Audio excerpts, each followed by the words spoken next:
ጤና ይስጥልኝ የገበያ ሚዲያ ተከታታዮቻችን የጥር 27 ቀን 2018 ዓመተ ምህረት ዕለታዊውን የምዕራፍ 2 የምሽት የዜና ዘገባዎቻችንን ይዘንላችሁ ቀርበናል። የተመረጡ ምጣኔ ሀብታዊ፣ ማህበራዊና ሌሎች አዳዲስ መረጃዎችን በዜና ዘገባችን ላይ ያካተናል። አብራችሁ እንድትቆዩ እንጋብዛለን። በቅድሚያም አርዕስቶችን። በሺዎች የሚቆጠሩ መምህራንን ተጠቃሚ የሚያደርግ የመኖሪያ ቤት ግንባታ መጀመሩ ተሰምቷል። ለዘመናት ሳይመለስ የቆየውን የመምህራን ጥያቄ መልሳል ስለተባለለት ስለዚህ ፕሮጀክት ጥብቅ መረጃዎችን ይዘናል። የወሩ ማብቂያ ሲቃረብ የሚባባሰው የናፍጣ እጥረት 1 ሊትር ነዳጅ በጥቁር ገበያ እስከ 250 ብር እንዲሸጥ እያስገደደ መሆኑ ተነግሯል። ከዚህ ጋር በተያያዘ የወጣ አዲስ አነጋጋሪ መረጃ ይዘናል፣ የምታደምጡት ይሆናል። ድርጅቶች ንብረቶቻቸውን ያለ ፍቃድ እንዳያስተላልፉና እንዳይሸጡ መከልከሉ ተሰምቷል። ለምን? በዝርዝር ይዘነዋል። ከውጪ የመካከለኛው ምስራቅ ውጥረት ወደ ጦርነት እንዳያመራ በተሰጋበት በአሁኑ ወቅት አሜሪካ በኢራን ላይ እርምጃ የማትወስድ ከሆነ እስራኤል ብቻዋን ጥቃት ለመሰንዘር እንደምትገደድ የእስራኤል ባለስልጣናት እየገለጹ መሆኑ ተነግሯል። በዝርዝር ይዘነዋል፣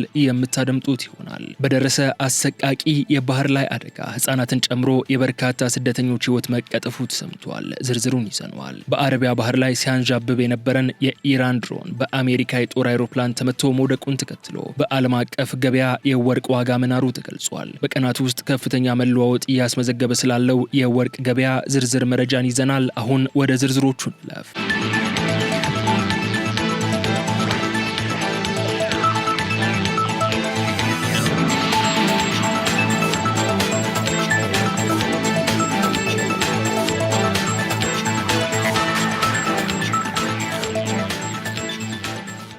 በመዲናዋ ከ6000 በላይ መምህራን ተጠቃሚ የሚያደርግ የመኖሪያ ቤት ግንባታ ተጀመረ። የአዲስ አበባ ከተማ አስተዳደር በ57 ማህበራት ለተደራጁ ከ6000 በላይ ለሚሆኑ መምህራን የሚውል የቤት ግንባታ ፕሮጀክት በይፋ ማስጀመሩን አስታውቀዋል። ከንቲባ አዳነች አቤቤ ግንባታውን ባስጀመሩበት ወቅት እንደገለጹት መምህራኑ 3.8 ቢሊዮን ብር በመቆጠብ ለግንባታው መጀመር መሰረት የጣሉ ሲሆን መንግስትም ከ5 ቢሊዮን ብር በላይ የካሳ ክፍያን በመፈጸም መሬቱን ለግንባታ ዝግጁ አድርጓል ብለዋል። ይህ ሰፊ የቤት ግንባታ መርሃ ግብር የከተማዋን ከፍተኛ የቤት ፍላጎት ለመቅረፍ ከሚከናወኑ ተግባራት መካከል አንዱ ሲሆን በተለይም የትውልድ ቀራጭ ለሆኑ መምህራን ቅድሚያ በመስጠት የቤት ባለቤት እንዲሆኑ ታስቦ የተዘጋጀ ነው ብለዋል። ከንቲባዋ አክለውም ባለፉት የለውጥ ዓመታት 380 ሺህ የሚደርሱ ቤቶች ለተጠቃሚዎች መተላለፋቸውን አስታውሰው አሁንም ያለውን ከፍተኛ ፍላጎት ለማርካት መንግስት በሙሉ አቅሙ ግንባታዎችን እንደሚያስቀጥል አረጋግጠዋል። የግንባታ ሂደቱን በተመለከተም ስራው በተቀመጠለት የጊዜ ገደብ ተጠናቆ ለባለቤቶቹ እንዲተላለፍ ጥብቅ ክትትል እንደሚደረግ ተገልጿል።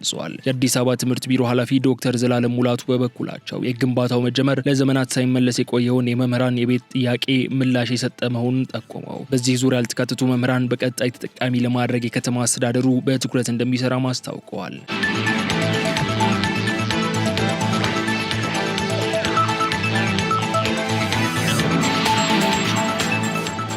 1 ሊትር ነዳጅ በጥቁር ገበያ እስከ 250 ብር ድረስ እየተሸጠ መሆኑ ተገለጸ። በአዲስ አበባና በክልል ከተሞች የሚታየው የነዳጅ እጥረት አሳሳቢ ደረጃ ላይ መድረሱ ተገልጿል። በተለይም የወሩ ማብቂያ ሲቃረብ የናፍጣ እጥረት በከፍተኛ ሁኔታ የሚባባስ ሲሆን ይህም የጭነት ተሽከርካሪዎች በየማደያው ረጅም ሰዓታት እንዲያሳልፉና ስራቸው እንዲስተጓጎል አድርጓል ተብሏል። ችግሩ በአቅርቦት እጥረት ብቻ ሳይሆን ማደያዎች ዋጋ ይጨምራል በሚል ተስፋ ነዳጅ አፍኖ በመያዝ እንዲሁም በህገወጥ መንገድ ለጥቁር ገበያ በማቅረባቸው የመጣ መሆኑ ተጠቁሟል። ተሽከርካሪ ባለቤቶችና አሽከርካሪዎች እንደሚሉት በቀን ነዳጅ የለም የሚሉ ማደያዎች በምሽት በደላሎች አማካኝነት ነዳጅን ለጥቁር ገበያ ሲያከፋፍሉ ይስተዋላል ያሉ ሲሆን ይህም በአሁኑ ወቅት በአንዳንድ አካባቢዎች 1 ሊትር ነዳጅ በጥቁር ገበያ እስከ 250 ብርና ከዚያ በላይ እንዲሸጥ ምክንያት ሆኗል። በክልል ከተሞች ደግሞ ችግሩ ይበልጥ የከፋ ሲሆን መደበኛውን የነዳጅ አገልግሎት ማግኘት ወደ መናፈቅ ተሸጋግሯል ተብሏል። ለአብነት በመቀለ ከተማ የሚገኙ የነዳጅ ማደያዎች አገልግሎት መስጠት በማቆማቸው ምክንያት ነዳጅ በህገወጥ የጥቁር ገበያ ሽያጭ ስር መውደቁ ተገልጿል። መንግስት ተመን በሊትር 110 ብር ይሸጥ የነበረ ነዳጅ በመዲናዋ በጎዳና ዳር በሚነግዱ ወጣቶች አማካኝነት እስከ 250 ብር ድረስ እየተሸጠ ይገኛል ተብሏል። በአሁኑ ወቅት በመቀለ ከተማ የሚገኙ አሽከርካሪዎች አይኖቻቸው ነዳጅ ፍለጋ የሚያማትሩት ወደ ማደያዎች ሳይሆን በጀሪካንና በፕላስቲክ የውሃ ማሸጊያዎች ነዳጅ ይዘው ዛፍ ስር ወደሚጠባበቁ ወጣቶች ሆኗልም ተብሏል። የከተማዋ የባጃጅ አሽከርካሪዎች እንደሚያስረዱት ከእነዚህ ወጣቶች 1 ሊትር ነዳጅ ለመግዛት ከ220 እስከ 250 ብር ለመክፈል ተገደናል የሚሉ ሲሆን ይህም መንግስት ካስቀመጠው መደበኛ ዋጋ ጋር ሲነጻጸር ከእጥፍ በላይ ጭማሪ የታየበት ነው። ከዚህ ባሻገር በተለያዩ ሀገሪቱ አካባቢዎችና በመዲናዋ አዲስ አበባ ላይ የረጅም ርቀት የጭነት ተሽከርካሪዎች መቆም በምግብና በሌሎች መሰረታዊ ቁሳቁሶች ስርጭት ላይ ከፍተኛ የዋጋ ንረትና የአቅርቦት መስተጓጎል እየፈጠረ ይገኛል ተብሏል። እስካሁን ድረስ ለችግሩ ዘላቂ መፍትሄ የሚሰጥ አካል አለመገኘቱና የቁጥጥር ስርዓቱ መላላቱም ህገወጥ ነጋዴዎች በህዝብ ስቃይ ላይ እንዲበለጽጉ በር ከፍቷል ሲል ቲክቫ ኢትዮጵያ ዘግቧል። ከዚህ ጋር በተያያዘ ጠቅላይ ሚኒስትር ዶክተር አብይ አህመድ በትላንቱ የፓርላማ ማብራሪያቸው ወቅት መንግስት የሚያደርገውን ከፍተኛ የነዳጅ ድጎማ ለማግኘት ሲሉ ስግብግብ ነጋዴዎች በዘርፉ ላይ እክል እየፈጠሩ መሆኑን መግለጻቸው አይዘነጋም። በአሁኑ ወቅት በየቦታው እንደ ፋሽን የሚከፈቱ አዳዲስ ማደያዎች ዓላማቸው ህዝብን ማገልገል ሳይሆን ከመንግስት ድጎማ የሚገኘውን ትርፍ መቀራመት እንደሆነም በግልጽ ተናግረዋል። በየቦታው ለሚታየው የነዳጅ ሰልፍም እንደ ምክንያት የተነሳው እነዚህ ነጋዴዎች ከድጎማው ለመጠቀም የሚያደርጉትን ህገወጥ ጥረት መንግስት በበቂ ሁኔታ መቆጣጠር ባለመቻሉ እንደሆነ ጠቅላይ ሚኒስትሩ አምነዋል።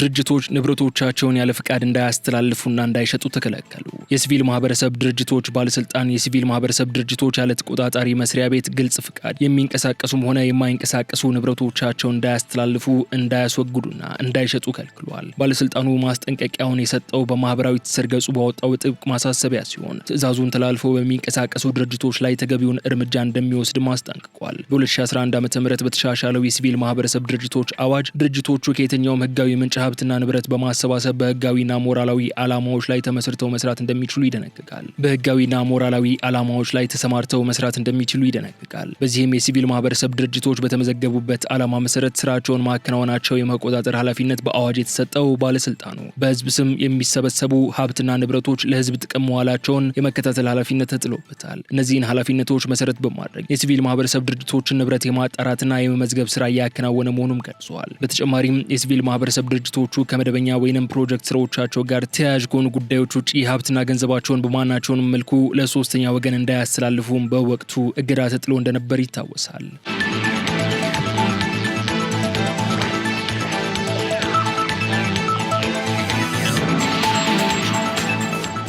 የሀገር ውስጥ የመድኃኒት ምርቶች ከውጭ ከሚገቡት ጋር ሳይወዳደሩ ሙሉ በሙሉ ቅድሚያ እንዲሰጣቸው ተደርጓል ተባለ። መንግስት በኢትዮጵያ ለሚመረቱ መድኃኒቶች ከውጭ ከሚገቡት ጋር ሳይወዳደሩ ሙሉ በሙሉ ቅድሚያ እንዲሰጣቸው የሚያስችል የአሰራር ለውጥ ማድረጉን የጤና ሚኒስቴር አስታውቋል። በጥራት ተመርተው ለገበያ የሚቀርቡ የሀገር ውስጥ መድኃኒቶች እስከ 7% ድረስ የሚቆይ የገበያ ዋስትና እንዲያገኙ የሚያስችል ደንብ መዘጋጀቱም ሚኒስቴሩ የገለጸ ሲሆን ይህም ለውጥ ቀደም ሲል የሀገር ውስጥ አምራቾች ከውጭ ሀገር ምርቶች ጋር እኩል እንዲወዳደሩ ይገደዱበት የነበረውን የግዥ ስርዓት በህግ የተቀየረ መሆኑን አረጋግጠዋል። ይህ እርምጃ የተወሰደው በጤናው ዘርፍ የተደረጉ የፖሊሲ ለውጦችን ተከትሎ ነው ያሉት የጤና ሚኒስትር ዴኤታ ወይዘሮ ፍሬህይወት አበበ ምርቱ በሀገር ውስጥ የተመረተና ጥራቱ የተረጋገጠ እስከሆነ ድረስ ያለምንም ውድድር ቅድሚያ እንዲሰጠው በህግ ተደንግጓል ብለዋል። በአሁኑ ወቅት በኢትዮጵያ ውስጥ ከመካከለኛ እስከ ከፍተኛ ደረጃ ያላቸው 176 የመድኃኒት አምራቾች የሚገኙ ሲሆን ከእነዚህም መካከል 14ቱ በከፍተኛ ደረጃ የሚያመርቱ መሆናቸውን ሚኒስትሩ አመላክተዋል። አዲሱ የገበያ ዋስትናና የቅድሚያ ግዢ መብት እነዚህን ነባር አምራቾች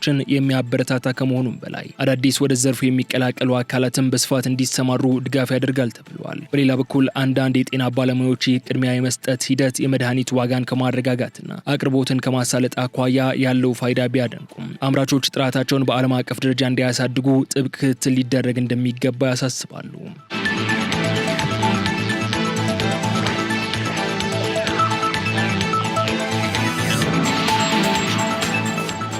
የተከበራችሁ የገበያ ሚዲያ ተከታታዮቻችን ለጥር 27 ቀን 2018 ዓ.ም ያዝናቸውን የምዕራፍ 2 የሀገር ውስጥ መረጃዎቻችን እነዚህ እስካሁን ስትከታተሏቸው የቆያችሁትን ይመስሉ ነበር። በማስከተል ከባህር ማዶ የመረጃ ምንጮቻችን ወዳገኘናቸው አሁናዊ ዓለም አቀፋዊ ጉዳዮች እነግራችኋለን። አሜሪካ የኢራንን ድሮን መምታቷን ተከትሎ የወርቅ ዋጋ በአንድ ቀን ውስጥ ከፍተኛ ጭማሪ ያሳየ። በአረቢያ ባህር ላይ ሲያንዣብብ የነበረን የኢራን ድሮን በአሜሪካ የጦር አይሮፕላን ተመቶ መውደቁን ተከትሎ በዓለም አቀፍ ገበያ የወርቅ ዋጋ ከዚህ ቀደም ታይቶ የማይታወቅ መልኩ መናሩ ተገልጿል። እንደ አሜሪካ መከላከያ ሚኒስቴር መግለጫ ሻሂድ 139 የተሰኘችው የኢራን ሰው አልባ አይሮፕላን በአረቢያ ባህር ላይ ወደምትገኘው የአሜሪካዋ ግዙፍ የአይሮፕላን ተሸካሚ መርከብ ዩኤስኤስ አብርሃም ሊንከን በቅርብ ርቀት በመጠጋት የትንኮሳ ሙከራን አድርጋለች ብሏል። ይህንን ተከትሎም የአሜሪካ ጦር የኢራንን ድሮን መምታቱና ይህ ወታደራዊ ግጭት መከሰቱ እንደተሰማ በዓለም አቀፍ የሸቀጦች ገበያ ላይ ከፍተኛ መነቃቃትን ፈጥሯል። በተለይም የወርቅ ዋጋ በአንድ ቀን ውስጥ የ2.95% ገደማ ጭማሪ በማሳየት በገበያ መግዣ ላይም በ$5053 ሲሸጥ መዋሉ ተገልጿል። የኢኮኖሚ ባለሙያዎች እንደሚሉት ከሆነ ደግሞ በሁለቱ ሀገራት መካከል ያለው ውጥረት ወደ ቀጥተኛ ጦርነት ሊያመራ ይችላል የሚለው ስጋት ባለሀብቶች ሀብታቸውን ደህንነቱ የተጠበቀ ነው ወደሚባለው ወርቅ እንዲያዞሩ አስገድዷቸዋልም ብለዋል። ከወርቅ በተጨማሪ ድፍድፍ ነዳጅ ዋጋም በ2 በመቶ የጨመረ ሲሆን የብር ዋጋ ደግሞ የ9.1 በመቶ ከፍተኛ ጭማሪ አሳይቷል። ኢራን በበኩሏ የተመታው ድሮን መደበኛ ክትትል እያደረገ እንደነበር ገልጻ የአሜሪካን እርምጃ ቀስቃሽ ስትል የኮነነች ቢሆንም በሁለቱ ሀገራት መካከል በቱርክ አሸማጋይነት ሊደረግ የታቀደው ዲፕሎማሲያዊ ንግግር ግን አሁንም ተሰርዟል ተብሎ አልተገለጸም። በሌላ በኩል ኬቨን ዋርሽ የአሜሪካ ማዕከላዊ ባንክ እንዲመሩ መታጨታቸውን ተከትሎ በዓለም አቀፍ ገበያ የወርቅና የብር ዋጋ በከፍተኛ ሁኔታ ማሽቆልቆሉ ተነግሮ እንደነበር ይታወሳል። በተለይም የወርቅ ዋጋ በ9 በመቶ በመውረድ ከ1983 ዓ.ም ወዲህ የታየውን ከፍተኛውን የአንድ ቀን የዋጋ ቅናሽ ያስመዘገበ ሲሆን ይህም ባለሀብቶች አስተማማኝ መሸሸጊያ ከሚባሉት ማዕድናት በመውጣት ወደ አሜሪካ ዶላር ፊታቸውን ማዞራቸውን የሚያመላክት ነው ተብሎ ነበር።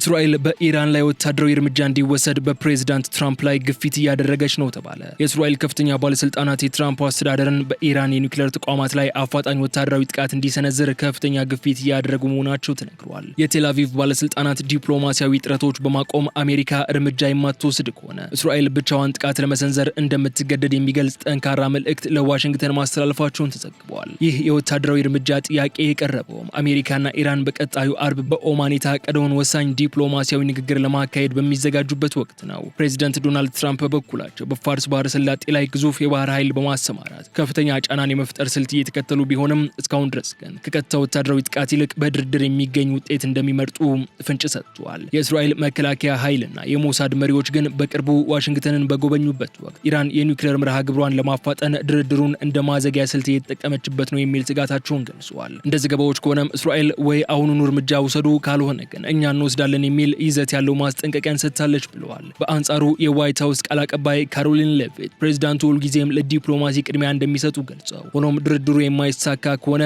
መጥፎ ነገሮች ሊከሰቱ እንደሚችሉ ትራምፕ ቀደም ብለው ማስጠንቀቂያ መስጠታቸውን አስታውሰዋል። ኢራን በበኩሏ ማንኛውንም ጥቃት ቢሰነዘርባት በእስራኤልና በአሜሪካ ጥቅሞች ላይ የከፋ ያጸፋ እርምጃ እንደምትወስድ በመዛቷ ቀጠናው ለከፍተኛ የጦርነት ስጋት ተጋልጧል ተብሏል። ይህ አዲስ ውጥረት የተቀሰቀሰው እንደ አውሮፓውያኖቹ አቆጣጠር በሰኔ 2025 በአሜሪካና በእስራኤል ጥምረት በኢራን የኒውክሌር ጣቢያዎች ላይ ከተካሄደው የ12 ቀናት ጦርነት በኋላ ሲሆን አሁን የታቀደው የኦማን ስብሰባ የሰላም የመጨረሻው ድል ተደርጎም ተወስዷል ሲል የዘገበው አናዶሉ ነው።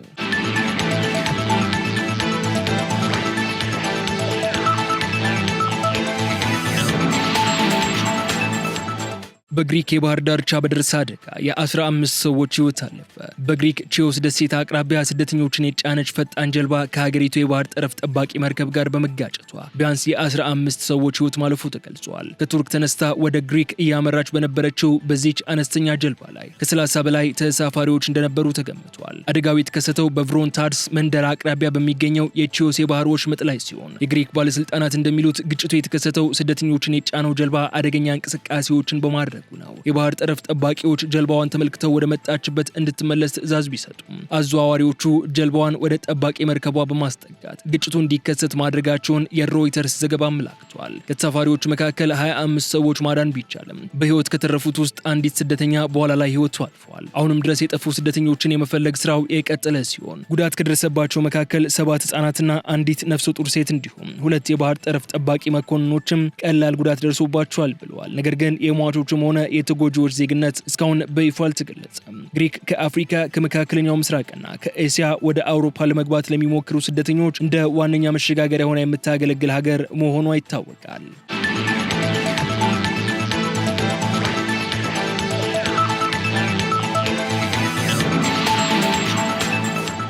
የተከበራችሁ የገበያ ሚዲያ ተከታታዮቻችን ለጥር 27 ቀን 2018 ዓ.ም ምዕራፍ 2 የተዘጋጁ የዜና ዘገባዎቻችን እነዚህ እስካሁን ስትከታተሏቸው የቆያችሁትን ይመስሉ ነበር። በቀጣይ በሌሎች የዜና ዘገባዎች መልሰን እስክንገናኝ ድረስ መልካሙን ሁሉ ለእናንተ ተመኘን። ሰላም።